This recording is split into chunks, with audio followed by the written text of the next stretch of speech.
கொலோசையர் 1ஆம் அதிகாரம் 12, 13 வசனங்கள். ஒளியில் உள்ள பரிசுத்தவான்களுடைய சுதந்திரத்தில் பங்கடைவதற்கு நம்மை தகுதி உள்ளவர்களாக்கினவரும் இருளின் அதிகாரத்தினின்று நம்மை விடுதலையாக்கி தமது அன்பின் குமாரனுடைய ராஜ்யத்துக்கு உட்படுத்தினவருமாயிருக்கிற பிதாவை ஸ்தோத்தரிக்கிறோம். ஜெபிப்போம். பரலோகத்தின் தகப்பனே, நன்றியோடு நாம துதிக்கிறோம். ஆண்டவரே, வல்லமையுள்ள வார்த்தைகளுக்காக நன்றி செலுத்துகிறோம். கர்த்தாவே, உமக்கு ஸ்தோத்திரம். யாரிடத்தில் போவோம்? நித்திய ஜீவ வசனங்கள் உம்மிடத்தில் உண்டே என்று எழுதியிருக்கிறபடி நித்திய ஜீவ வசனங்களுக்காக உம்மை ஸ்தோத்தரிக்கிறோம். இந்த மாலை வேளையிலே பரிசுத்த ஆவியானவர் அந்த வசனங்களை கொண்டு எங்களோடு பேசும்படி நாங்கள் ஜெபிக்கிறோம். ஆண்டவரே, நீர் விதமாக செய்கிறீர். உம்முடைய வார்த்தைகளை நாங்கள் ஆழமாய் அறிந்து கொள்ள, உணர்ந்து கொள்ள, புரிந்து கொள்ள எங்களுக்கு உதவி செய்கிறீர். அதற்காக உமக்கு நன்றி. இயேசுவின் நாமத்தில் பிதாவே, ஆமென். தேவனுடைய ராஜ்யத்தின் நன்மைகளை குறித்து நாம் பார்த்து கொண்டு வருகிறோம். ஒளியில் உள்ள பரிசுத்தவான்களுடைய சுதந்திரத்தில் பங்கடைவதற்கு நம்மை கர்த்தர் தகுதியுள்ளவர்களாக மாற்றினார். தகுதியற்றவர்களாக இருந்தோம். தகுதியை சம்பாதிக்க முடியாது. பாருங்க, எந்த மனுஷனும் எவ்வளோ பெரிய ஆளாக இருந்தாலும் தேவனுடைய ஆசீர்வாதத்துக்கு அவன் தகுதியை சம்பாதிக்க முடியாது. பாருங்க, எல்லா மனிதர்களும் பாவிகளாக இருக்கிறபடினால தேவனுக்கு முன்பாக தகுதியற்றவர்களாக இருக்கிறார்கள். பாருங்க, ஆசீர்வாதத்துக்கு அவர்கள் தகுதியற்றவர்கள். ஆனால் கிருபை என்பது தகுதியற்றவர்களுக்கு காண்பிக்கப்படுகிற தயவு இல்லையா? பாருங்க, தேவன் இலவசமாய் அவருடைய அன்பை பொழிகிறார். அவருடைய இரக்கத்தை அள்ளி தருகிறார். பாருங்க, அவருடைய கிருபையை ஊற்றுகிறார். மனுஷனை கர்த்தர் அவ்விதமாக நேசிக்கிறபடினால அவருடைய எல்லா அன்பின் ஈவுகளையும் பாருங்க மனுஷனுக்கு இலவசமாய் தருகிறார். இவனுக்கு தகுதி இல்லை, ஆனால் அவர் தகுதிப்படுத்துறாரு. அவருடைய பரிசுத்த ரத்தத்தை சிலுவையிலே சிந்தினதன் மூலமாக தகுதியற்ற மனுக்குலத்தை கர்த்தர் தகுதியுள்ளவர்களாக மாற்றி இருக்கிறார் என்பது ஆச்சரியப்படத்தக்க ஒரு சத்தியமா இருக்குது. சத்தியம் வழங்கும் போது பாருங்க, உள்ளத்துல துள்ளி குதிக்கலாம் போல இருக்குது. இவ்வளவு நல்லவரா நம்முடைய தேவன், இவ்வளவு அன்பு பாராட்டுகிறாரா, இவ்வளவு இரக்கமுள்ளவரா இருக்கிறாரா, இவ்வளவு கிருபை உள்ளவரா இருக்கிறாரா. ஆகவே இவரை இன்னும் ஆழமா நான் நேசிக்க போறேன். அப்புறம் அப்படி ஒரு கமிட்மெண்ட் தான் பாருங்க உள்ளத்திலிருந்து எழும்புகிறது. கர்த்தர் பாருங்க மகா நல்லவர். ஆகவே இருளின் ராஜ்யத்துக்குள்ளே இருந்த நம்மை ஒளியின் ராஜ்யத்துக்குள்ளே தேவன் கொண்டு வந்திருக்கிறார். அதில் நீங்க கவனிக்கும்படி நான் விரும்புகிற ஒரு சத்தியம் என்னன்னா, ஒளியில் உள்ள பரிசுத்தவான்களுடைய சுதந்திரத்தில் பங்கடைவதற்கு, எல்லாரும் சொல்லுவோம், சுதந்திரத்தில் பங்கடைவதற்கு. பாருங்க, இருளின் ராஜ்யத்திலிருந்து கர்த்தர் நம்மை ஒளியின் ராஜ்யத்துக்குள்ள கொண்டு வந்தது மட்டுமல்ல, அதுவே பெரிய விஷயம்.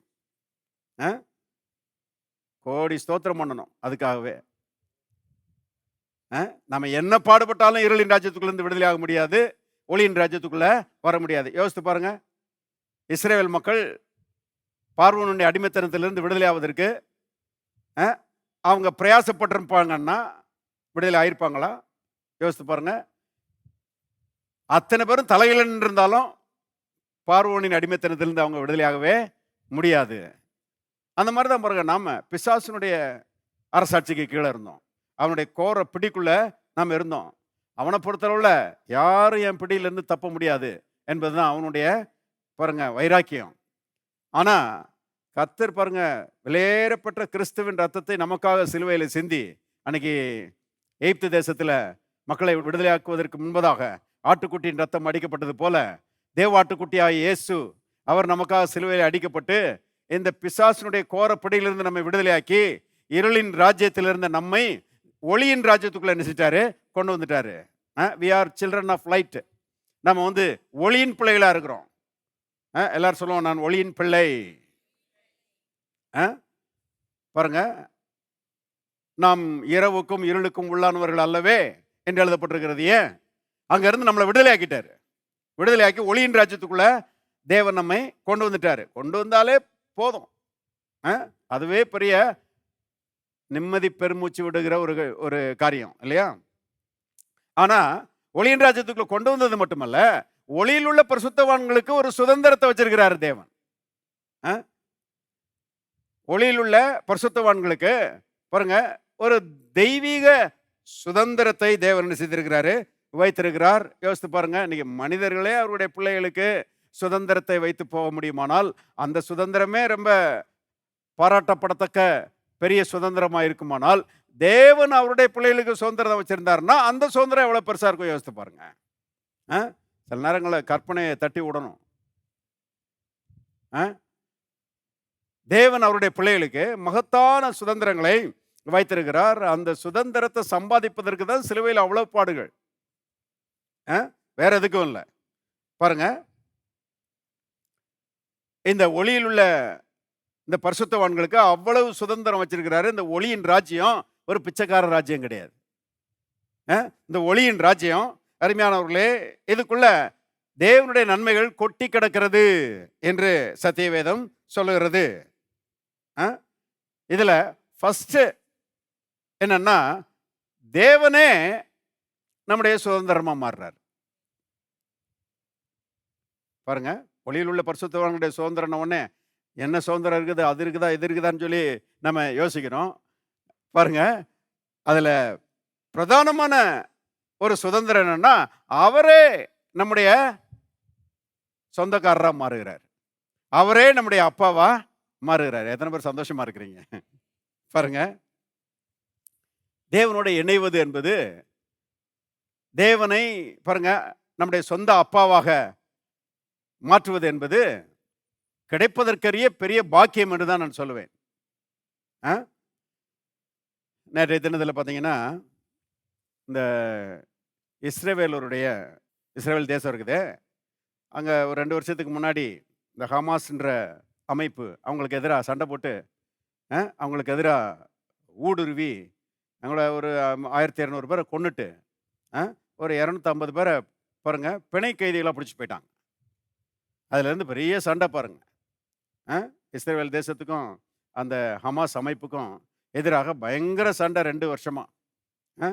இவங்க அவங்க மேலே குண்டை போட, அவங்க இவங்க மேலே குண்டை போட, இந்த அவங்க இஸ்ரேல் தேசம் இவங்க மேலே போட்ட குண்டு தான் நிறையா.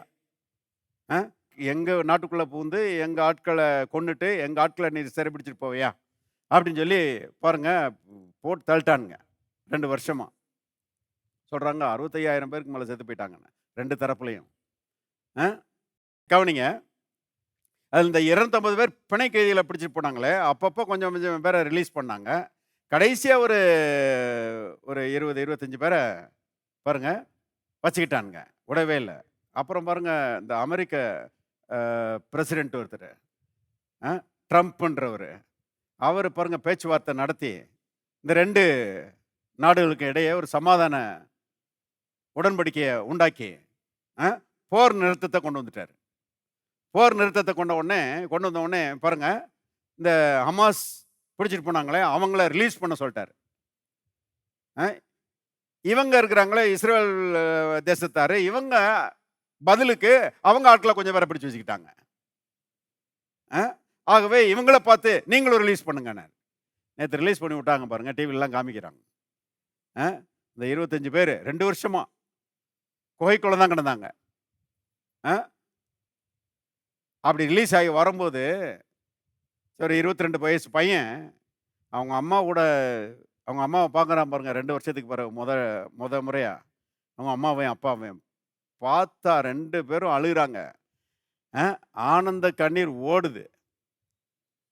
யோசித்து பாருங்க, பிரிஞ்சு கிடந்த மனுஷன் தன்னுடைய பெற்றோரோடு இணையும் போது அது எவ்வளோ பெரிய ஒரு சந்தோஷத்துக்குரிய காரியம். கவனிங்க, இப்போ அந்த பையன் அவங்க அம்மாவோட இணைஞ்சிட்டான், அவங்க அப்பாவோட இணைஞ்சிட்டான், அவங்க அப்பாவும் அம்மாவும் அந்த பையனோட இணைஞ்சிட்டாங்க. அதை போல ஒரு நிறைவு கொடுக்குற ஒரு காரியம் எதுவாக இருக்க முடியும்? யோசித்து பாருங்க. இந்த மாதிரி தான் நமக்கும் நடந்துருக்குது. தேவனை விட்டு பிரிஞ்சு கிடந்தோம். பாவத்து நிமித்தமாக நம்மை உண்டாக்கின தேவன், நம்மை சிருஷ்டித்த தேவன், அவரை விட்டு பாருங்க பாவம் நம்ம பிரிச்சிருச்சு, பிரிஞ்சு கிடந்தோம். ஆனா ரட்சிப்பின் மூலமாக என்ன நடந்தது? இந்த தேவாதி தேவனோட நம்ம இணைஞ்சிட்டோம். இருக்கிறீங்களா? அவர் நம்முடைய அப்பாவா மாறிட்டாரு. நாம் அவருடைய பிள்ளைகளா மாறிட்டோம். வேதத்தில் எழுதப்பட்டிருக்கிறது, அவருடைய நாமத்தின் மேல் விசுவாசம் உள்ளவர்களாய் அவரை ஏற்றுக்கொண்டவர்கள் எத்தனை பேர்களோ அத்தனை பேர்களும் தேவனுடைய பிள்ளைகளாகும்படி தேவன் அவர்களுக்கு அதிகாரம் கொடுத்தார். எல்லாரும் சொல்லுவாங்க, நான் தேவனுடைய பிள்ளை. இன்னொரு முறை சொல்லுவாங்க, நான் தேவனுடைய பிள்ளை. இன்னொரு முறை சொல்லுவாங்க, நான் தேவனுடைய பிள்ளை. எவ்வளவு பெரிய பாக்கியம் பாருங்க. நாம் தேவனுடைய பிள்ளைகளாக மாறி இருக்கிறோம். வேதத்தில் விதமாக நாம் வாசிக்கிறோம். திருப்புங்க ரோமர் 5ஆம் அதிகாரம் 1வது வசனம் பாருங்க. இவ்விதமாக நாம் விசுவாசத்தினாலே நீதிமான்களாக்கப்பட்டிருக்கிறபடியால் நம்முடைய கர்த்தராகிய, எல்லாரும் சேர்ந்து வாசிக்கலாம், நம்முடைய கர்த்தராகிய இயேசு கிறிஸ்து மூலமாய் தேவனிடத்தில் சமாதானம் பெற்றிருக்கிறோம். பாருங்க, பிதாவாகிய தேவனுக்கும் நமக்கும் சண்டை. நாம் பிதாவாகிய தேவனுக்கு சத்ருவா இருந்தோம். இணையவே முடியாது. அவர் பரிசுத்த தேவன், நம்ம பாவத்தில் கிடக்கிறோம். கவனிங்க, பரிசுத்த தேவன்ட்ட நிறைய இருக்குது, நன்மைகள் இருக்குது. சமாதானம் இருக்குது, பரிசுத்தம் இருக்குது, பாருங்க, பாவ மன்னிப்பு இருக்குது, ஞானம் இருக்குது, அறிவு இருக்குது, உலக பிரகாரமான ஆவிக்குரிய எல்லா நன்மைகளும் அவரிடத்துல ஏராளமா இருக்குது. சொல்லி முடியாத அளவுக்கு இருக்குது பாருங்க. ஆனா மனுஷன் பாவத்தில் கிடக்கிறதுனால வெறுமையில கிடக்கிறான், ஒன்னும் இல்லாதவனா இருக்கிறான், பரிதாபமா இருக்குது. இப்படிப்பட்ட நிலைமையில இந்த பாவத்தில் கிடக்கிற மனுஷன் பரிசுத்த தேவனோட இணையவும் முடியாது, அவர் வச்சிருக்கிற ஆசீர்வாதங்களை சுதந்திரிக்கவும் முடியாது. இம்பாசிபிள், நடக்கவே நடக்காது. ஆனா அங்க என்ன அருமையா சொல்லப்பட்டிருக்குது பாருங்க. இங்க சொல்லியிருக்கிறாரு தேவன் இயேசு கிறிஸ்துவ மூலமாய். எல்லாரும் சொல்லுவாங்க, இயேசு கிறிஸ்துவின் மூலமாய். ரொம்ப சந்தோஷமா இருக்குது எனக்கு.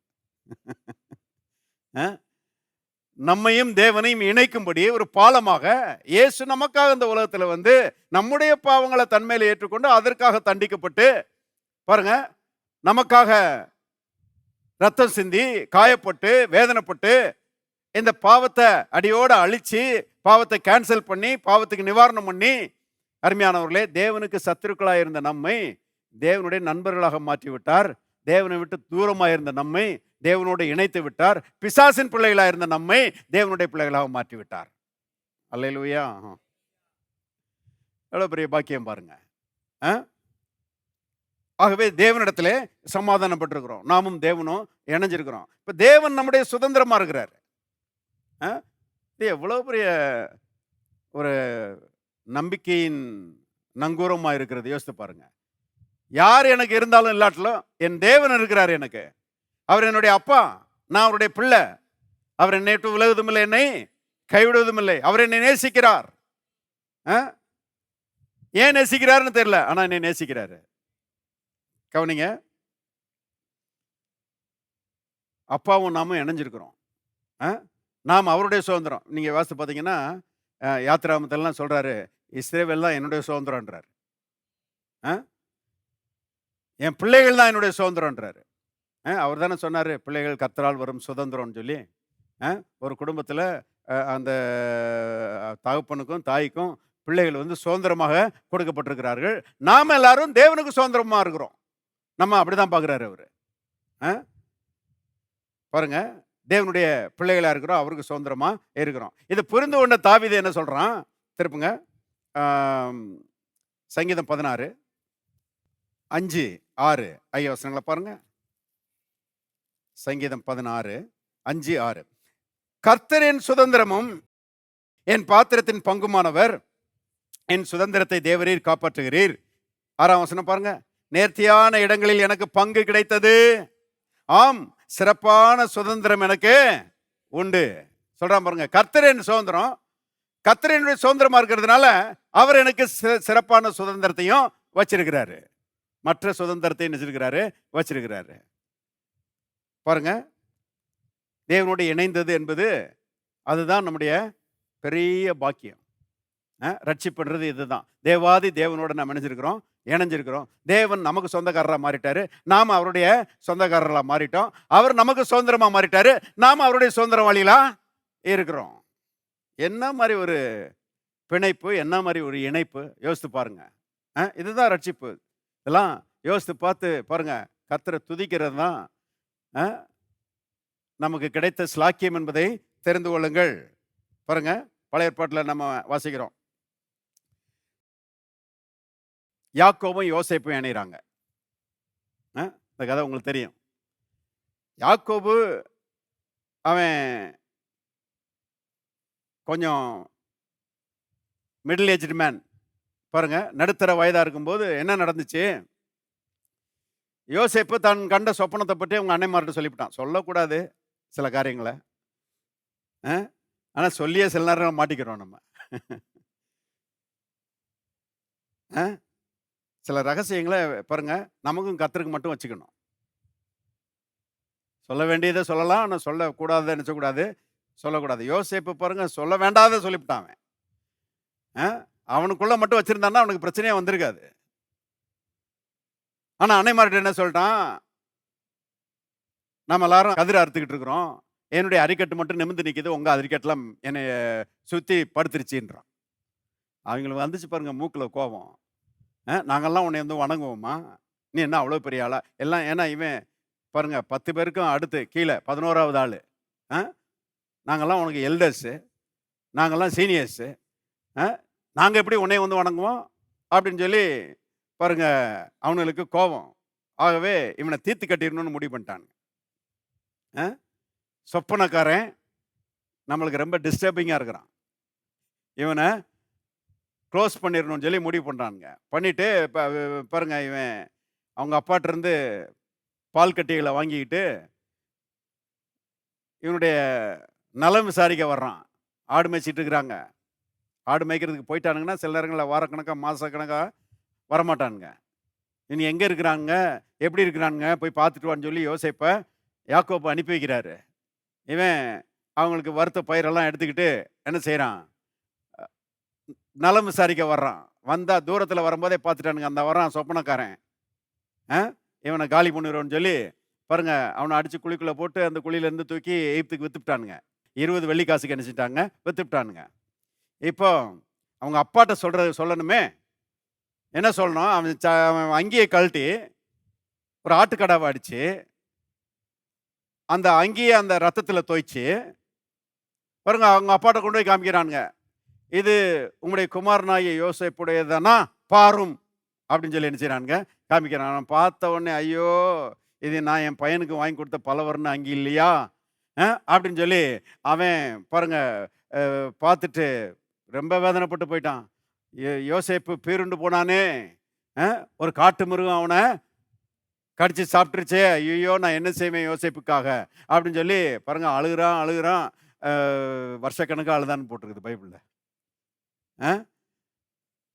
மகன் செத்து போயிட்டான்னு சொல்லி 20 வருஷம் ஆயிடுச்சு. அதுக்கு பிறகு 20 வருஷம் ஆன பிறகு பாருங்க இதே சகோதரர்கள் எகிப்துக்கு போயிட்டு வரும்போது அவங்க அப்பாட்ட வந்து சொல்கிறானுங்க, யோசேப்பா எங்கள் அப்பாவை கூப்பிட்டு வாங்கன்னு சொல்லி ரதங்களெல்லாம் அனுப்பியிருக்கிறான். 10 ரதங்களை அனுப்பியிருக்கிறான். ஒரு ரதம் போதாதான் அப்பாவை கூப்பிட்டு வர்றதுக்கு, ஆனால் 10 ரதத்தை அனுப்பியிருக்கிறான். கவனிங்க, 10 ரதத்தை பார்த்தானோ இல்லையோ, யோசேப்பு உயிரோடு இருக்கிறான் சொன்ன மாத்திரத்தில் பாருங்க மூர்ச்சையானான்னு போட்டிருக்காங்க. இருதயம் கிட்டத்தட்ட ஸ்டாப் ஆயிடுச்சு. மயக்கடிச்சு விழுந்துட்டான் போல. அப்புறம் அந்த ரதங்களெல்லாம் பார்த்து பைபிளில் போட்டிருக்கு அவனுடைய ஆவி உயிர்த்தது அப்படின்னு போட்டிருக்குது. என்ன அருமையான வார்த்தைகள் பாருங்க. என் பையன் உயிரோடு இருக்கிறானா அப்படின்னு சொல்லிட்டு அவனுடைய ஆவிக்குள்ள ஜீவன் வந்த மாதிரி. அப்புறம் பாருங்க யோசேப்பை பார்க்கறதுக்கு இந்த ரதத்தில் ஏறி யாக்கோபு போகிறான். அங்கே போய் அங்கே அந்த கோசேன் நாட்டில் யோசேப்பை மீட் பண்ணுறான். மீட் பண்ணும்போது வேதெல்லாம் விதமாக வாசிக்கிறோம். திருப்புங்க ஆதியாகமத்தின் புஸ்தகம் 46வது அதிகாரம், ஆதியாகமம் 46 29 பாருங்க, இல்லை 28லேருந்தே வாசிக்கலாம். கோசேன் நாட்டிலே தன்னை யோசேப்பு சந்திக்க வரும்படி சொல்ல யூதாவை தனக்கு முன்னாக அவனிடத்தில் யாக்கோபு அனுப்பினான். அவர்கள் கோசேனிலே சேர்ந்தார்கள். யோசேப்பு தன் ரதத்தை ஆயத்தப்படுத்தி அதன் மேல் ஏறி தன் தகப்பனாகிய இஸ்ரவேலை சந்திக்கும்படி போய் அவனை கண்டு அவனுடைய எல்லாரும் சேர்ந்து வாசிங்க, கழுத்தை கட்டிக்கொண்டு வெகு நேரம் கழுத்தை விடாமல் அழுதான். 20 வருஷமா பிரிஞ்சு கிடந்தவங்க பாருங்க, இப்போ அப்பாவும் மகனும் என்ன செய்றாங்க? சேர்றாங்க. பாருங்க, யோசேப்புக்கு இத காட்டிலும் ஒரு பெரிய ஆனந்தமான விஷயம் எதுவுமே கிடையாது. அவன்ட்ட நெறைய பணம் இருக்குது, அவன்ட்ட நெறைய பொண்ணு வெள்ளியெல்லாம் இருக்குது, அவனுக்கு பெரிய பதவி இருக்குது, அ அ அவனுக்கு பெரிய அரண்மனை இருக்குது, அவனுக்கு ரதம் இருக்குது, எல்லாம் இருக்குது அவனுக்கு. ஆனா, அப்பா கூட சேர்ந்தது போல ஒரு சந்தோஷம் எதுவுமே கிடையாது. எத்தன பேருக்கு நான் சொல்றது விளங்குது? 20 வருஷம் தான் பிரிஞ்சிருந்தாங்க. ஆனா, நாம நித்திய நித்தியமா பிரிஞ்சு கிடந்தோம். அ ஆதாமின் காலத்திலிருந்து பிரிஞ்சு கிடந்த ஆட்கள் நாம. நம்ம எல்லாரும் ஆதாமுக்குள்ள இருந்தோம். அ அவன் பாவம் செய்தபோது. அதுக்கு பிறகு எத்தனை ஆண்டுகள் ஆச்சு பாருங்க. அவ்வளோ ஆண்டுகளா பிரிஞ்சு கிடந்தோம் நாம. கர்த்தருக்கும் நமக்கும் ஒரு இணைப்பே கிடையாது. ஆனா ரட்சிப்பின் நாளிலே, இயேசுவை ஏற்றுக்கொண்ட அந்த நாளிலே, தேவாதி தேவனோடு பாருங்க நமக்கு ஒரு இணைப்பு ஏற்பட்டு விட்டது. இது எவ்வளோ ஆனந்தமான ஒரு விஷயம். அதனால தான் பாருங்க, ரட்சிக்கப்பட்ட தேவனுடைய பிள்ளைகளுக்குள்ள ஒரு இனம் புரியாத சந்தோஷம் இருக்குது. எத்தனை பேர் ஆமென் சொல்றீங்க? Uh it's bubbling, it's bubbling, it's bubbling in my ஹார்ட்ன்னு சொல்லி ஒருத்தன் பாடுனான். அ அது உண்மை பாருங்க. என்னைக்கு தேவன் நம்மோட இணைஞ்சாரோ, அன்னைக்கு இருந்து பாருங்க, சொல்லி முடியாத ஒரு பேரானந்தம் உள்ள இருக்குது. இருக்குது. ரட்சிக்கப்பட்ட எல்லாருக்குள்ளயும் இருக்குது. ஆனா நெறைய நேரங்கள்ல பாருங்க, அத நமக்கு நோட் பண்ணாம விட்டுர்றோம். அத கான்சன்ட்ரேட் பண்ணாம விட்டுர்றோம். நம்ம நம்ம பிரச்சனையவே பார்த்துக்கிட்டு, கவலைப்பட்டுக்கிட்டு, பாருங்க நம்ம கஷ்டப்பட்டுக்கிட்டு, நொம்பலப்பட்டுக்கிட்டு இப்படியே போயிடுறதுனால, அந்த உள்ளான சந்தோஷத்த நம்ம அனுபவிக்க முடியல. ஆனா உள்ளான சந்தோஷத்த கொஞ்சம் எண்ணி பார்த்து கர்த்தர துதிச்சு பாருங்க. அருமையானவர்களே, வீணான டிப்ரஷன், பாருங்க மன அழுத்தம் எதுவுமே உங்க பக்கத்துல வரவே வராது. You will be always joyful in the Lord. பாருங்க, கர்த்தருக்குள் சந்தோஷமா இருப்பதே நம்முடைய பலன். எப்பவுமே பாருங்க, இந்த ரட்சிப்பெல்லாம் நினைச்சு பார்த்து விடிஞ்சா அடைஞ்சா கர்த்தரை துதிக்கிற மனிதர்களா நீங்க இருப்பீங்கன்னா, பாருங்க உங்களை போல சந்தோஷமான ஆட்கள் வேற யாரும் இருக்க முடியாது. அதனாலதான் வேதத்தில் எழுதப்பட்டிருக்கிறது, கர்த்தரை தெய்வமாக கொண்ட ஜனம் பாக்கியம் உள்ளதுன்னு போட்டிருக்குது இல்லையா? சரியான மொழிபெயர்ப்பு, கர்த்தரை தெய்வமாக கொண்ட ஜனம் சந்தோஷம் உள்ளது. அவங்களுக்கு தான் மெய்யான சந்தோஷம் இருக்குது. பாருங்க, அப்பாவும் மகனும் இணைஞ்சா எவ்வளோ பெரிய சந்தோஷம். இதை புதிய ஏற்பாட்டில் இன்னொரு ஸ்டோரியில் பார்க்குறோம் இல்லையா? இயேசு சொல்றாரு. அது என்ன ஸ்டோரி பாருங்க, அந்த கெட்டகுமாரன் ஸ்டோரி. அவன் அவங்க அப்பா கூட சண்டை போட்டு பிரிஞ்சு போயிட்டான். பைபிளை போட்டு தூர தேசத்துக்கு போயிட்டான். அப்பா நினைச்சா கூட சேர முடியாத அளவுக்கு போயிட்டான். தூர தேசத்தில் போய் துன்மார்க்கமா ஜீவனம் பண்ணி ஆஸ்தியெல்லாம் என்ன செஞ்சான்? அழிச்சு போட்டான். அந்த தேசத்தில் ஒரு பஞ்சம் உண்டானது. அவன் குறைபட தொடங்கினான். குறைபட தொடங்கி அந்த தேசத்தில் ஒரு குடியானவன்கிட்ட போய் ஒட்டி கொண்டான். அந்த குடியானவன் இவனை பாருங்க பன்றிகளை மேய்க்கும்படி அனுப்பினான் என்று நாம் வேதத்தில் வாசிக்கிறோம். லூக்கா 15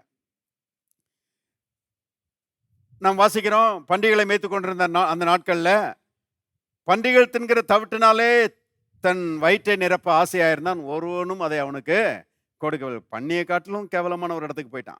பன்றிக்கு தவிடு கிடைக்குது, இவனுக்கு கிடைக்க மாட்டேங்குது. எவ்வளோ மோசம் பாருங்க. இதில் நடந்த அற்புதம் என்னன்னா, அவனுடைய புத்தி தெளிந்தது. ரட்சிக்கப்பட்ட ஒவ்வொருவருடைய வாழ்க்கையில் நடந்த பெரிய அற்புதம் என்னன்னா, அவங்க புத்தி தெளிஞ்சிருக்குது. கர்த்தருடைய ஆவியானவர் பாருங்க மனதில் ஒரு வெளிச்சத்தை கொடுத்தாரு. தேவனை குறித்த பாருங்க ஒரு வெளிச்சத்தை கொடுத்தாரு. அதனால தான் நாம் இன்னைக்கு ரட்சிக்கப்பட்டிருக்கிறோம். கர்த்தாவே உமக்கு கோடி நன்றி. எத்தனை பேர் எங்களை காட்டிலும் நல்லவங்க வெளியே இருக்கிறாங்க. தேவனோடு கூட உறவு இல்லாமல் இருக்கிறாங்க. தேவனுடைய சமாதானத்தை பெறாமல் இருக்கிறாங்க. தேவனுடைய ஆசீர்வாதத்தை பெறாமல் இருக்கிறாங்க. நம்மை பார்க்கல எத்தனையோ நல்லவங்க நம்ம பாருங்க ரட்சிப்புக்கு வெளியே சபிக்கப்பட்ட ஒரு நிலைமையில இருக்கிறாங்க. ஆனா நாம அவ்வளவு நல்லவங்க கிடையாது இல்லையா? ஆனா கர்த்தர் நம்ம என்ன செஞ்சிருக்கிறாரு? ரட்சித்திருக்கிறாரு. அருமையானவர்களே, யோசிச்சு பார்க்குறான். புத்தி தெளியுது. சொல்றான், என் தகப்பன் வீட்டில் வேலைக்காரருக்கும் பூர்த்தியான சாப்பாடு இருக்கிறதே, நானும் பசியினால் சாகிறேனே. நான் ஒன்று செய்வேன். நான் என் தகப்பனிடத்தில் போய், தகப்பனே உமக்கு விரோதமாகவும் பரத்துக்கு விரோதமாகவும் பாவம் செய்தேன். இனி உம்முடைய குமாரன் என்று சொல்லப்படுவதற்கு நான் பாத்திரன் அல்ல. என்னை கூலிக்காரில் ஒருவனாக வைத்துக்கொள்ளும் என்பேன் என்று சொல்லி எழுந்து புறப்பட்டு தகப்பனிடத்தில் வந்தான் என்று நாம் பார்க்கிறோம். பைபிளில் போட்டிருக்குது. அவன் தூரத்திலே வரும்போதே அவனுடைய தகப்பன் அவனை கண்டான்னு எழுதப்பட்டிருக்குது. ஆச்சரியம். யோசித்து பாருங்க. இவன் என்ன ஃபோன் பண்ணிட்டான் வந்தான்? அந்த காலத்தில் தந்தி அடிச்சுட்டா வந்தான் இவன்? ஒன்றும் இல்லை. அவன் பாட்டில் எழுப்பி புறப்பட்டு வர்றான். நான் அப்போ தூரத்தில் வரும்போதே பார்த்துட்டாரு. என்ன அர்த்தம் பாருங்க? வழி மேலே விழி வச்சு பார்த்துக்கிட்டே இருக்கிறாரு இந்த ஆள். என் பையன் வரமாட்டானா? என்னை விட்டு பிரிஞ்சு போயிட்டானே வரமாட்டானா? இன்னைக்கும் பாருங்க, தேவனை விட்டு பிரிந்து கிடக்கிற மனிதர்களை பார்த்து தேவனுடைய உள்ளம் இப்படித்தான் அடித்து கொண்டிருக்கிறது. என் பிள்ளை என்கிட்ட வரமாட்டானா? என் பிள்ளை என்கிட்ட வரமாட்டானா? தேவனுடைய உள்ளம், ஒரு அன்பின் உள்ளம் அவ்வளவு பெரியவர். ஆச்சரியமா இருக்குது. எல்லா நன்மைகளுக்கும் ஊற்றும் காரணருமாய் இருக்கிறவர். ஆனால் ஒரு ஆத்மாவை நினைச்சு பாருங்க, அவர் ஏங்கி கொண்டிருக்கிறார் என்பது ஆச்சரியமான ஒரு சத்தியமா இருக்குது. தூரத்தில் வரும் பொழுதே அவனை கண்டு மனதுருகி, எல்லாரும் சொல்லுவாங்க மனதுருகி, மனதுருகி ஓடி கழுத்தை கட்டிக்கொண்டு முத்தம் செய்தான். யாக்கோபும் யோசேப்பும் என்ன பண்ணாங்க? வெகு நேரம் கழுத்தை பிடிச்சிட்டு கிடந்தாங்கன்னு போட்டிருக்கு வாஸ்தவம் இல்லையா? அதே போலதான் இங்கேயும் அப்பாவும் மகனும் இணைகிறாங்க பாருங்க. அப்பா அவனுடைய கழுத்தை கட்டிக்கொண்டு முத்தம் செய்தார் என்று நாம் பார்க்கிறோம். பாருங்க, நம்முடைய வாழ்க்கையிலும் நடந்த மிகப்பெரிய ஒரு காரியம் இதுதான். தேவாதி தேவன் நம்மை அணைத்து கொண்டார்.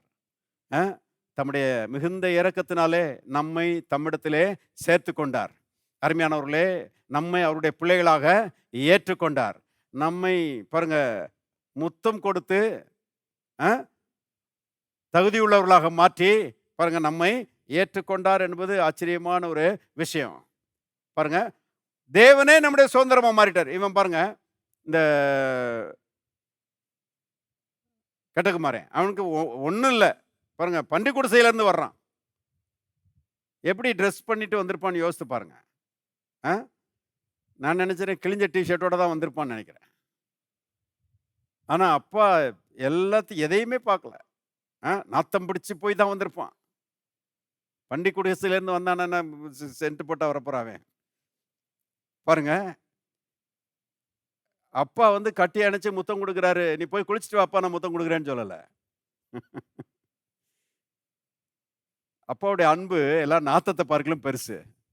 எல்லா பாவத்தையும் தாராளமாக அனுப்பிச்சிடுறாரு, மன்னிச்சிடுறாரு. எத்தனை பாவங்களை செஞ்சிருக்கிறோம் பிறந்ததுல இருந்து.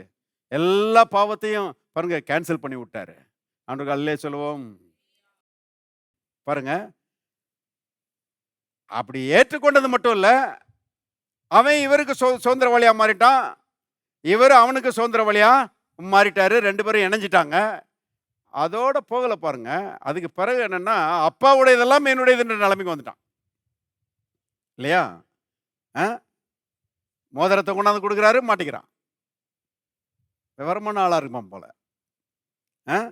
உயர்ந்த வஸ்திரத்தை கொண்டாந்து போடுறாரு, போடுங்கன்னு சொல்லி என்ன செஞ்சிட்டான், மாட்டிக்கிட்டான். ஷூவை கொண்டாந்து போடுறாங்க, அதையும் போட்டுக்கிட்டான். கொளுத்த கண்டு அடிச்சுட்டாங்க, அங்கேயும் போய் உட்காந்து என்ன செஞ்சிட்டான், சாப்பிட்டுக்கிட்டான். ஒரு விதத்தில் சொல்லப்போனால் அவன் ஒரு நல்ல குமாரனாக தான் இருக்கிறான் என்னை பொறுத்தளவில். இன்னொருத்தர் தான் பாருங்க, மூத்தவன், அவன் தான் கெட்ட குமாரன். அவன் எப்படிப்பட்ட ஆள்னா, அப்பா கூடவே இருக்கிறான். கூடவே இருந்தவன் பாருங்க, தம்பி வந்துட்டாருன்னு கேள்விப்பட்ட மாத்திரத்தில் வீட்டுக்குள்ளே போக மாட்டேங்கிறான். அப்பா வெளியே வந்து வருந்தி கூப்பிடுறாரு, அப்பாவா, சாப்பாடு பாடு எல்லாம் ரெடியா இருக்குது வா அப்படின்னு கூப்பிட்டா கம்ப்ளைண்ட் பண்றான். நான் இவ்வளவு காலம் உமக்கு ஊழியம் செய்தோம், உங்களுடைய கற்பனை ஒரு காலம் மீறாது இருந்தோம், நீர் ஒரு ஆட்டுக்குட்டியாவது எனக்கு கொடுக்கல. அதுல சரியான மொழிபெயர்ப்பு என்னன்னா, நீர் எனக்கு ஒரு மெலிஞ்சு போன ஆட்டுக்குட்டையை கூட கொடுக்கல, ஒரு வக்கட்ட ஆடை கூட எனக்கு கொடுக்கல நீர். ஆனா வேசிகளிடத்தில் ஆஸ்தியை அழித்து போட்ட இவன் வந்த போதோ கொளுத்த கன்றை அடிப்பித்தீரே அப்படின்றான். அவர் சொல்றாரு, இல்லப்பா என்னுடையதெல்லாம் உன்னுடையது, வான்னு சொல்லி கூப்பிட்டா வர மாட்டேங்கிறான். இந்த மூத்த குமாரன் தான் கெட்ட குமாரன். ஹலோ, இருக்கிறீங்களா? நாம அப்படி ஆட்களா இருந்துடக்கூடாது. ரிலீஜியஸ் பீப்புளா இருந்துடக்கூடாது. அப்பா கூடயே தான் இருப்பேன். கற்பனையெல்லாம் எதையும் மீற மாட்டேன். ஆனா எதையும் நான் வந்து என்ன செய்ய மாட்டேன்? அப்பாட்ட இருந்து எடுத்து அனுபவிக்க மாட்டேன். அருமையானவர்களே, நான் சொல்றேன், இஸ் அ ஃபூல், முட்டாள் அவன். அப்பா பெரிய சுதந்திரங்க உங்களுக்கு. அப்பா சுதந்திரமா இருக்கிறது மட்டுமல்ல, அப்பாட்ட இருக்கிறதெல்லாம் உங்களுக்கு சுதந்திரம் தான். உங்களுக்கு சொந்தம் தான். இப்ப அந்த இளையகுமாரை மாதிரி உரிமையோடு என்ன செய்யணும் பாருங்க, ஏற்றுக்கொண்டு அப்பாவுக்கு நன்றி செலுத்துகிற பிள்ளைகளாக நாம் இருக்கணும். ஒவ்வொரு நன்மைக்காகவும் அப்பாவுக்கு நன்றி செலுத்துகிறவர்களாக நாம் இருக்கணும். இருக்கிறீங்களா? இருந்த ஒரு ஆமென் சொல்லுங்க. தேங்க்யூ ஆண்டவரே, பாவ மன்னிப்புக்காக உமக்கு நன்றி, சமாதானத்துக்காக உமக்கு நன்றி, பரிசுத்தத்துக்காக உமக்கு நன்றி, பலனுக்காக உமக்கு நன்றி, சுகத்துக்காக உமக்கு நன்றி, ஐஸ்வர்யத்துக்காக உமக்கு நன்றி, வெற்றிக்காக உமக்கு நன்றி, நல்ல எண்ணங்களுக்காக உமக்கு நன்றி, நல்ல குடும்பத்துக்காக உமக்கு நன்றி, நல்ல மனைவிக்காக, நல்ல கணவனுக்காக, நல்ல பிள்ளைகளுக்காக, நல்ல வேலைக்காக நன்றி ஆண்டவரே அப்படின்னு சொல்லி எல்லாவற்றுக்கும் பாருங்க, கர்த்தரை துதிக்கிறவர்களாக நம்ம இருக்கும்போது அவர் உண்டாக்கி வைத்திருக்கிற சுதந்திரத்தை எடுத்து அனுபவிக்கிறவர்களாக நாம இருப்போம். இல்லைன்னா இன்னைக்கு நிறைய மதவாதிகள் இருக்கிறாங்க கிறிஸ்தவ வட்டாரத்தில்.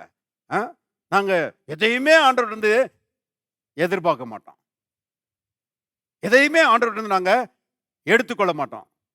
சரி, இப்போ யார் எடுத்துக்கணும்னு நினைக்கிறாங்களோ அவங்க எடுத்துட்டு போட்டோம். நான்லாம் பாருங்க, கர்த்தர் கொடுக்குறாருன்னா ஒரு பெரிய ஸ்தோத்திரத்தை போட்டு எடுத்துக்கிற ஆளு. இருக்கிறீங்களா?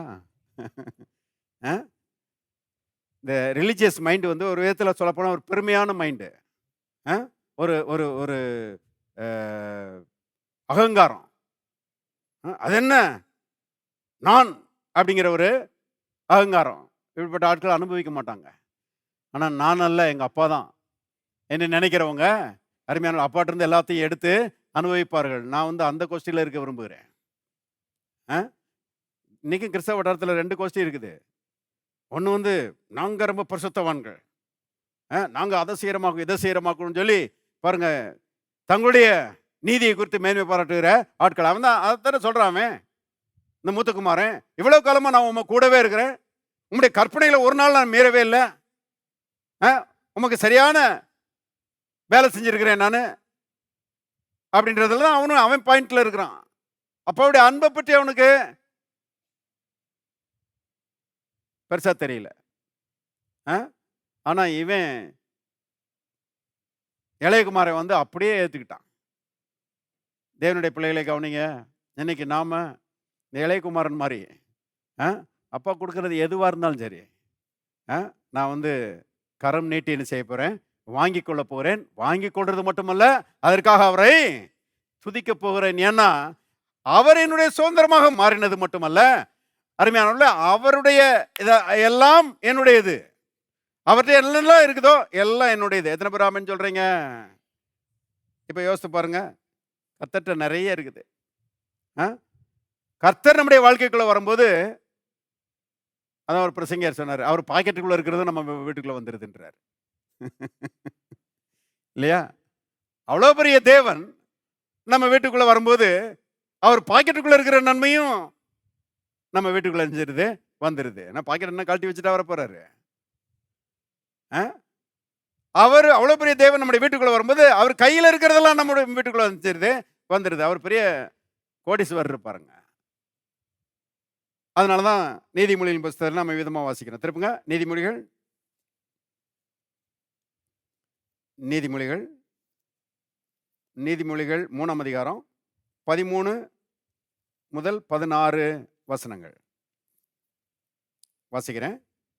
நீதிமொழிகள் 3:13 முதல் 16. ஞானத்தை கண்டடைகிற மனுஷனும் புத்தியை சம்பாதிக்கிற மனுஷனும் பாக்கியவான்கள். அதன் வர்த்தகம் வெள்ளி வர்த்தகத்திலும் அதன் ஆதாயம் பசும்பொன்னிலும் உத்தமமானது. முத்துக்களை பார்க்கலும் அது விலையேறப்பட்டது. நீ இச்சிக்கத்தக்கது ஒன்றும் அதற்கு நிகரல்ல. எல்லாரும் சேர்ந்து வாசிங்க.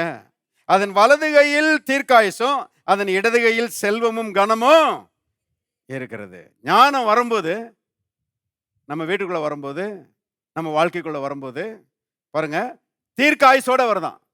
எத்தனை பேர் நீடித்து வாழ விரும்புகிறீர்கள்? ஆண்டவர்கிட்ட சொல்லணும், ஆண்டவரே நீடித்த நாட்களுக்காக உமக்கு நன்றி, இந்த உலகத்தில் நீடித்து வாழ போறேன் நான். இப்போக்குள்ள சாகிற மாதிரி ஐடியாவே கிடையாது. கவனிங்க. ஏன்னா கர்த்தர் நம்ம வாழ்க்கையில் வரும்போதே அவர் தான் ஞானம் இல்லையா? அவர் வரும்போதே தீர்க்காயசோடு தான் வந்திருக்கிறாரு. நான் நீடித்து வாழ்வது ஆண்டவருடைய சித்தமா இல்லையா பிரதர்? ஜெபம் பண்ணி கேட்டு சொல்லுங்க பிரதர். ஒன்றும் கேட்டு சொல்ல வேண்டிய அவசியமே இல்லை. இங்கே போட்டிருக்குது. பைபிளை நல்லா பார்த்தா போதும். இதுவா அதுவான்ற பேச்சே இருக்காது. டெஃபினட்டா தேவனுடைய பிள்ளைகள் இந்த உலகத்தில் நீடித்து வாழ்வது தேவனுடைய சித்தமா இருக்கிறது. ஞானம் வாழ்க்கைக்குள்ள வரும்பொழுது தீர்க்காயுசு வலது கையில் இருக்குதான், அதனுடைய இடது கையில் செல்வமும் கனமும் இருக்குது. அப்போ தேவன் நம்முடைய வாழ்க்கைக்குள்ள வரும்போது தீர்க்காயுசோட, செல்வத்தோட, கனத்தோட, எல்லா நன்மைகளோட என்ன செய்கிறாரு? வருகிறார் என்பதை பாருங்க, புரிந்து கொண்டு பாருங்க கர்த்தரை துதிக்கணும். ஏன்னா கர்த்தர் நமக்கென்று நிறைய சுதந்திரத்தை வச்சிருக்கிறாரு. ஒளியில் உள்ள பரிசுத்தவான்களுக்கு ஏராளம் சுதந்திரம் வைக்கப்பட்டிருக்கிறது. இப்போ ரோமர் 8:17 போங்க. ரோமர் 8:17. நாம் பிள்ளைகளானால் சுதந்திரருமாமே, தேவனுடைய சுதந்திரரும் கிறிஸ்துவுக்கு உடன் சுதந்திரருமாமே. இயேசுவோட நம்ம இணைஞ்சிட்டோம். இயேசு நம்ம உள்ளத்துக்குள்ள வந்துட்டாரு. தேவனுடைய சுதந்திரரா மாறிட்டோம். இயேசுவோட உடன் சுதந்திரமா இருக்கிறோம். ஜாயிண்ட் ஹேர்ஸ் சொல்லி இங்கிலீஷ்ல போட்டிருக்குது. ஜாயிண்ட் ஹேர்ஸ் அப்படின்னா பாருங்க, ஒரு சாதாரண ஒரு குடும்பத்தை சேர்ந்த ஒரு பெண், அந்த பெண் ஒரு பணக்கார ஆளை திருமணம் பண்ணுறான்னு வச்சுக்கோங்க. பணக்கார ஆளை திருமணம் பண்ணான்னா என்னைக்கு திருமணம் முடியுதோ அன்னையிலிருந்து, திருமணம் முடிஞ்ச அந்த நிமிஷத்திலிருந்தே அந்த ஆளுடையதெல்லாம் இந்த பெண்ணுக்கு சொந்தமானதாக மாறிவிடுகிறது. அதனால தான் பாருங்கள், அந்த திருமணம் நடத்தும்போது இந்த டாலரை பிடிச்சிட்டு நான் சொல்லுவேன், என் ஆஸ்திகளை எல்லாம் உன்னோடு பகிர்ந்து கொள்வேன் என்று உறுதியளிக்கிறேன் அப்படின்னு சொல்ல வைக்கிறது. கவனிங்க, ஏன்னா அதுதான் உண்மை. இப்போ அந்த ஆளுக்கு நிறைய சொத்து இருக்கலாம், பெரிய பணக்காரன். இப்போ அந்த அம்மா ஜாயின் பண்ணதுனால அந்த அம்மா ஜாயிண்ட் ஹேராக மாறிடுறாங்க, உடன் சுதந்திரரா மாறிடுறாங்க. இயேசுவுக்கு எவ்வளோ சொத்து இருந்துச்சு தெரியுமா? இயேசு எவ்வளோ பெரிய பணக்காரர் தெரியுமா? இன்னைக்கு நிறைய ஆவிக்குரிய மக்களுக்கு என்ன, அவங்க இயேசுவை பற்றி யோசிக்கிறாங்கன்னா, இயேசு ஒரு ஏழை, நாங்களும் ஒரு ஏழை. ஐயோ பாவம். இந்த ஏழை ஜனங்கள்கிட்ட போய் இந்த மாதிரி சொல்லி கொடுத்துட்றாங்க, இயேசுநாதர் ஒரு ஏழை, நீங்களும் ஒரு ஏழைன்னு. நான் பல இடங்களுக்கு போகிறேன் பாருங்கள். சில இடங்களில் நிறைய சாதாரண மக்கள் ரட்சிக்கப்பட்டிருப்பாங்க. ஆனால் அவங்களுடைய எண்ணங்கள் எல்லாம் என்னென்னா, நம்ம ஒரு ஏழை கூட்டம், ஏன்னா நம்ம ஆண்டவரே ஒரு ஏழை தான். பாவிப்பயில இப்படி சொல்லி கொடுத்துட்டானுங்க ஊழியக்காரனுங்க. இல்லை, அவர் பெரிய பணக்காரன்னு சொல்லி அந்த ஆட்களுக்கு சொல்லி கொடுத்தா எவ்வளோ நல்லா இருக்கும். ஆசீர்வாதத்தை சுதந்திரிப்பது எவ்வளவு ஈஸியாக இருக்கும் பாருங்க. இயேசு சிலுவையில் நமக்காக ஏழையா தொங்கினார். ஆனால் அவர் ஏழை கிடையாது. அதனால தான் 2 கொரிந்தியர்ல பவுல் சொல்லும்போது சொல்லுகிறாரு, அவர் ஐஸ்வர்யம் உள்ளவராக இருந்தோம். எல்லாரும் சொல்லுவோம் ஐஸ்வர்யம் உள்ளவராக இருந்தோம், ஏழையா இருந்தோம்னு போடல. ஐஸ்வர்யம் உள்ளவராக இருந்தோம், அவர் ஐஸ்வர்யம் உள்ளவர்.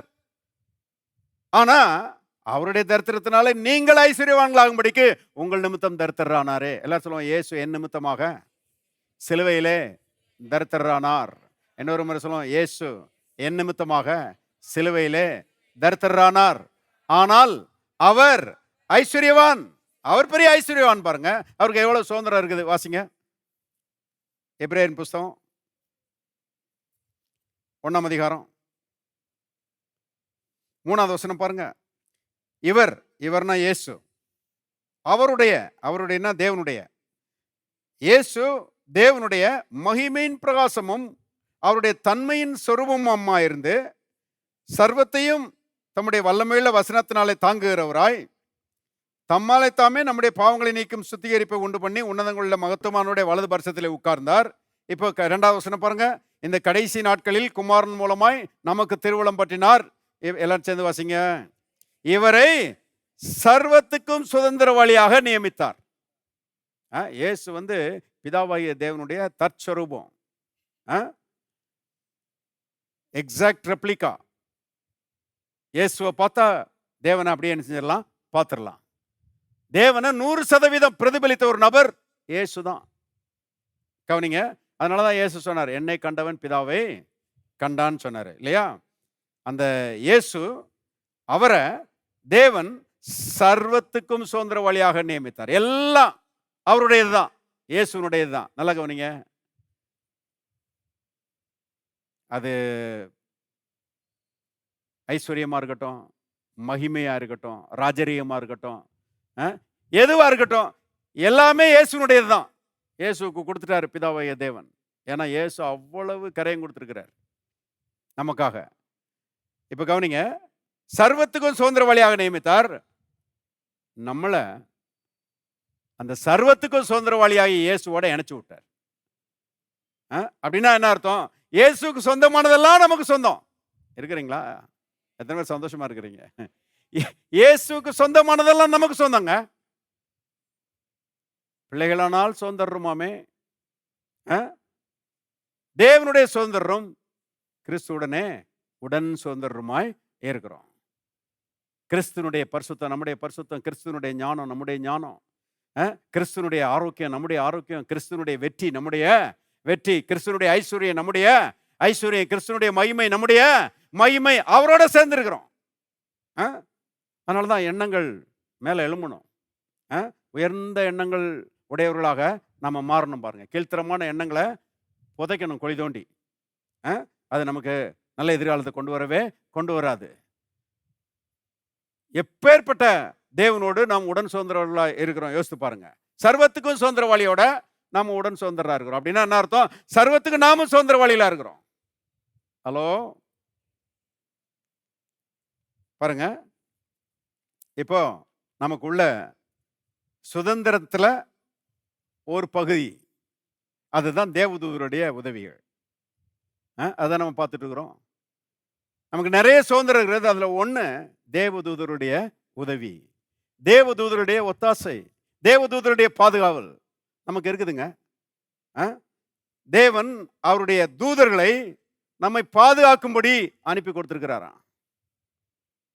கண்ணால பார்க்க முடியல, தேவதூதர்கள் ஆவிகளா இருக்கிறார்கள். ஆனா நம்ம வீட்டில் அவங்க இருக்கிறது பாருங்க 100% உண்மை. நமக்கு முன்னால போறாங்க, நமக்கு பின்னால இருக்கிறாங்க, நமக்கு சைடில் இருக்கிறாங்க. நம்மை பாதுகாக்கும்படி, நமக்கு ஊழியம் செய்யும்படி அவர்கள் அருமையானவர்களே அனுப்பப்பட்ட பணிவிடை ஆவிகளா இருக்கிறார் என்று வேதம் சொல்லுகிறது. அப்ப ஒருவேளை நீங்க வீட்டில் தனியா இருந்தீங்கன்னா தனியா இல்லைன்னு அர்த்தம். தனியா இருந்தீங்கன்னா நிறைய தூதர்கள் இருக்கிறாங்க.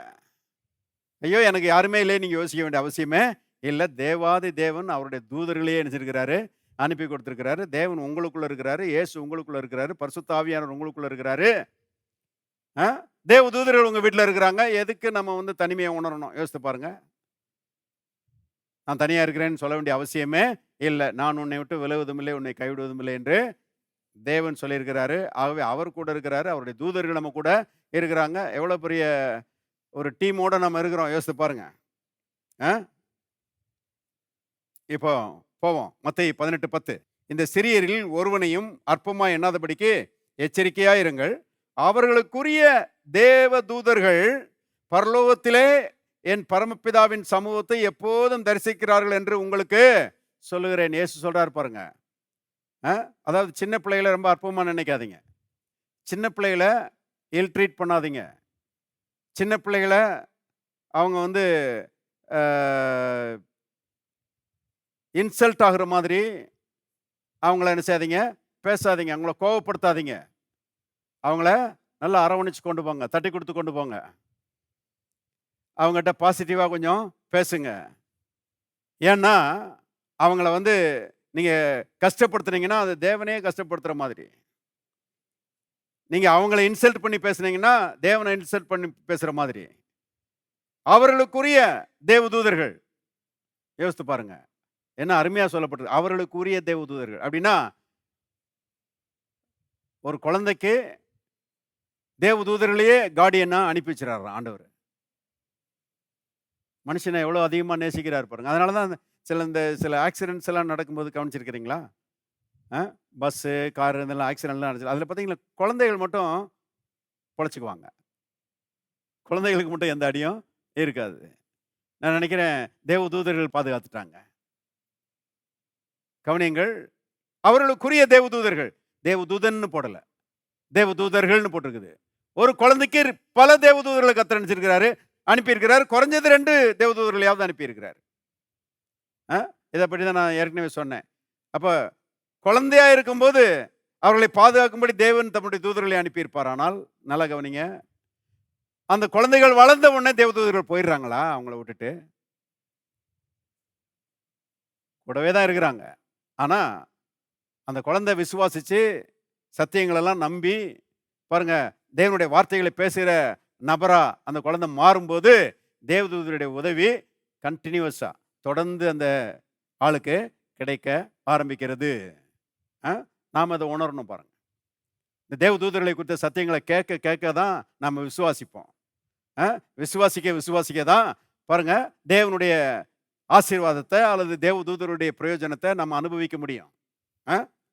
நிறைய தேவனுடைய மக்கள் எப்படி இருக்கிறாங்கன்னா, தே ஆர் டீமன் கான்சியஸ். அவங்க வந்து பாருங்க, பிசாசை பற்றிய ஒரு உணர்வு அவங்களுக்கு நிறைய இருக்குது. சில ஆட்களை தூக்கத்தில் போய் எழுப்பி பாருங்க, பிசாசும்பாங்க. நான் ரொம்ப காலத்துக்கு முன்னாடி ஒரு சிஸ்டருடைய வீட்டுக்கு போயிருந்தேன். அவங்க பாருங்க, அங்கே வந்து அந்த சிஸ்டருடைய ரிலேட்டிவ்ஸ் 2 பேர் வந்திருந்தாங்க.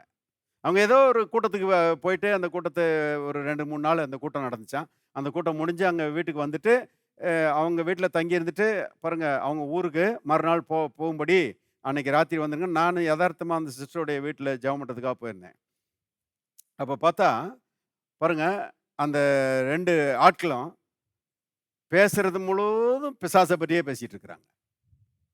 பிசாசு அப்படி பண்ணிட்டான் இப்படி பண்ணிட்டு பேசிக்கிட்டே இருக்கிறாங்க அந்த 2 பேரும். நான் அப்பதான் யோசித்தேன், 3 நாள் அந்த கூட்டத்தில் போய் என்னதை பற்றி கேட்டு வந்திருக்கிறாங்க? பிசாசை பற்றி கேட்டுட்டு வந்திருக்கிறாங்க. நல்ல பிசாசை பற்றிய சத்தியம் சொல்லக்கூடாது, பிசாசை பற்றிய அசத்தியத்தை அந்த பிரசங்க ஆரம்பிச்சிருக்காரு, ஏற்றி விட்டார். கொஞ்ச நேரம் பாருங்க, கொஞ்ச நேரம் இருந்த உடனே அந்த அம்மா அப்படியே தூக்கம் வந்துருச்சு. அந்த அம்மாவுக்கு தூக்கம் வந்த உடனே அந்த அம்மா பாருங்க படாரம் முழிச்சிட்டு, தூக்க பிசாசே போ அப்படிங்குது. எல்லாமே பிசாசு தானா? அந்த மாதிரி என்ன செய்றாங்க ஆட்களும் இருக்கிறாங்க. பிசாசு ஒண்ணுமே கிடையாது பாருங்க. அதனாலதான் எலிசா சொன்னா, அவர்களோடு இருப்பவர்களை பார்க்கலாம் நம்மோடு இருக்கிறவர்கள் அதிகம். நான் ஏற்கனவே சொன்னேன் இல்லையா, பிசாசு விழுந்து போன தூதர்களை அவனுக்கு கீழே வச்சிருக்கிறான். அந்த விழுந்து போன தூதர்களும் சரி, அந்த பிசாசும் சரி, அவருடைய ஆயுதங்களை, அவருடைய வல்லமையை, அவருடைய அதிகாரத்தை இயேசு கல்வாரி சிலுவையில் உரிந்து கொண்டார்னு எழுதப்பட்டிருக்கிறது. அப்ப பிசாசுடையும் வல்லமை கிடையாது, அதிகாரம் கிடையாது. பிசாசுடைய தூதர்கள்ட்டையும் வல்லமையும் அதிகாரமும் கிடையாது. ஒரு பிசாசுடைய தூதனுக்கு 2 தூதர்கள் இருக்கிறாங்க, தேவதூதர்கள். இருக்கிறீங்களா? ஒரு மெலிஞ்சு போன பிசாசின் தூதனுக்கு 2 வல்லமையான தூதர்கள் இருக்கிறாங்க. ஏன்னா ஒரு பங்கு தான் விழுந்தாங்க, 2 பங்கு பாருங்க விழல, நல்லா தான் இருக்கிறாங்க. அப்பேற்பட்ட வல்லமையான தூதர்கள் நம்ம கூட இருக்கும்போது நாம என்ன அறிக்கை பண்ணணும்? அவர்களோடு இருப்பவர்களை பார்க்கலாம் நம்மோடு இருக்கிறவர்கள் அதிகம். உலகத்தில் இருக்கிறவர்களிலும் எங்களுக்குள் இருக்கிறவர் பெரியவர். எல்லாரும் சொல்லுவோம், உலகத்தில் இருக்கிற பிசாசை பார்க்கலாம், உலகத்தில் இருக்கிற பிசாசின் ஆவிகளை பார்க்கலாம், என்னோடு இருக்கிற தேவன், என்னோடு இருக்கிற தேவதூதர்கள் பெரியவர்கள். ஆமா, அவங்க பெரியவங்க. அல்லேலூயா. பாருங்க, அப்ப you must be angel conscious. நீங்க பாருங்க, தேவதூதர்களை குறித்த ஒரு உணர்வுடையவர்களாய் இருக்கணும். தேவதூதர்கள் உங்களுக்கு ஊழியம் செய்யும்படி அழைக்கப்பட்டிருக்கவங்க பிரயாணத்தில் தேவதூதர்கள் இருக்கிறாங்க.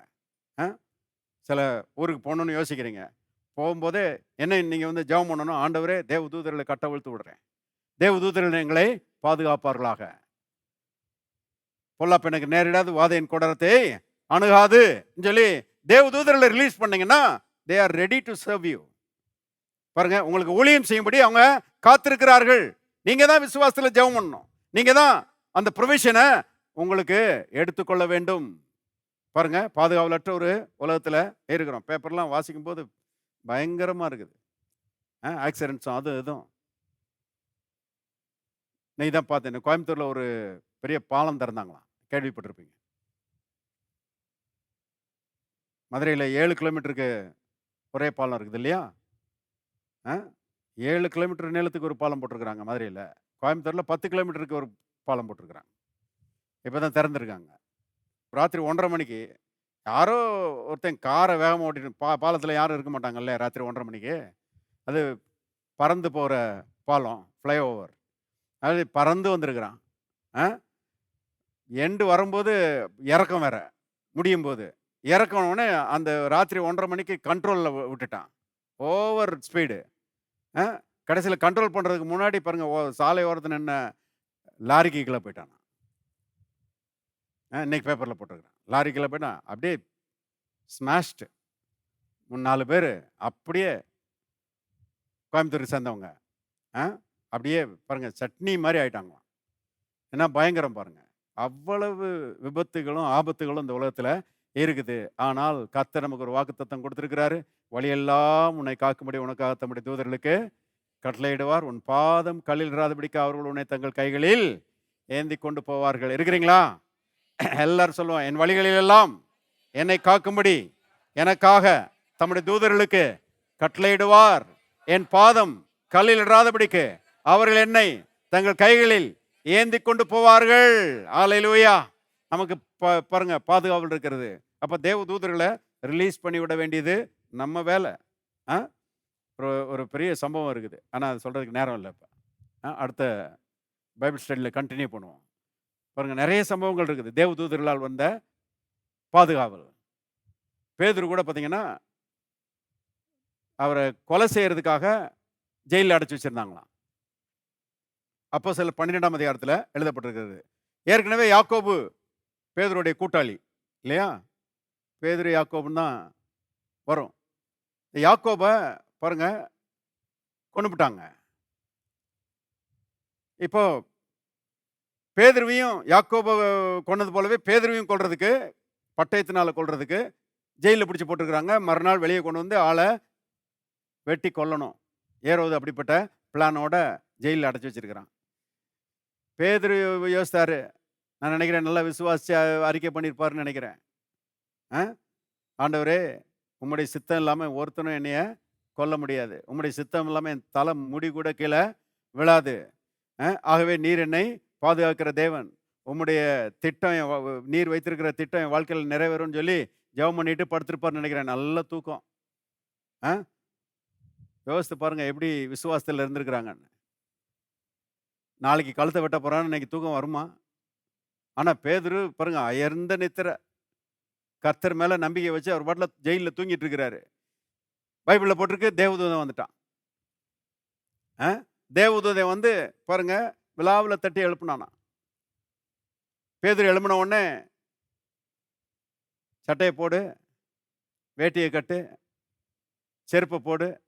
தேவதூதன் பாருங்க, தேவதூதன் வந்த மாத்திரத்தில் பேதுருடைய கையில் இருந்த விலங்குகள்லாம் கலண்டு கீழே விழுந்துருச்சு.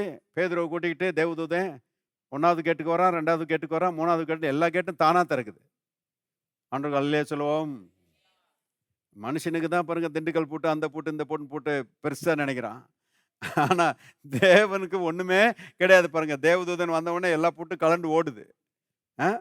கடைசியில் பேதுருவை நகரத்தின் வீதியில், ஒரு மெயினான வீதியில் கொண்டாந்து விட்டுட்டு தேவதூதன் நினச்சிட்டான், போயிட்டான். அது வரைக்கும் பேதுருக்கு ஒன்றுமே வழங்கலை.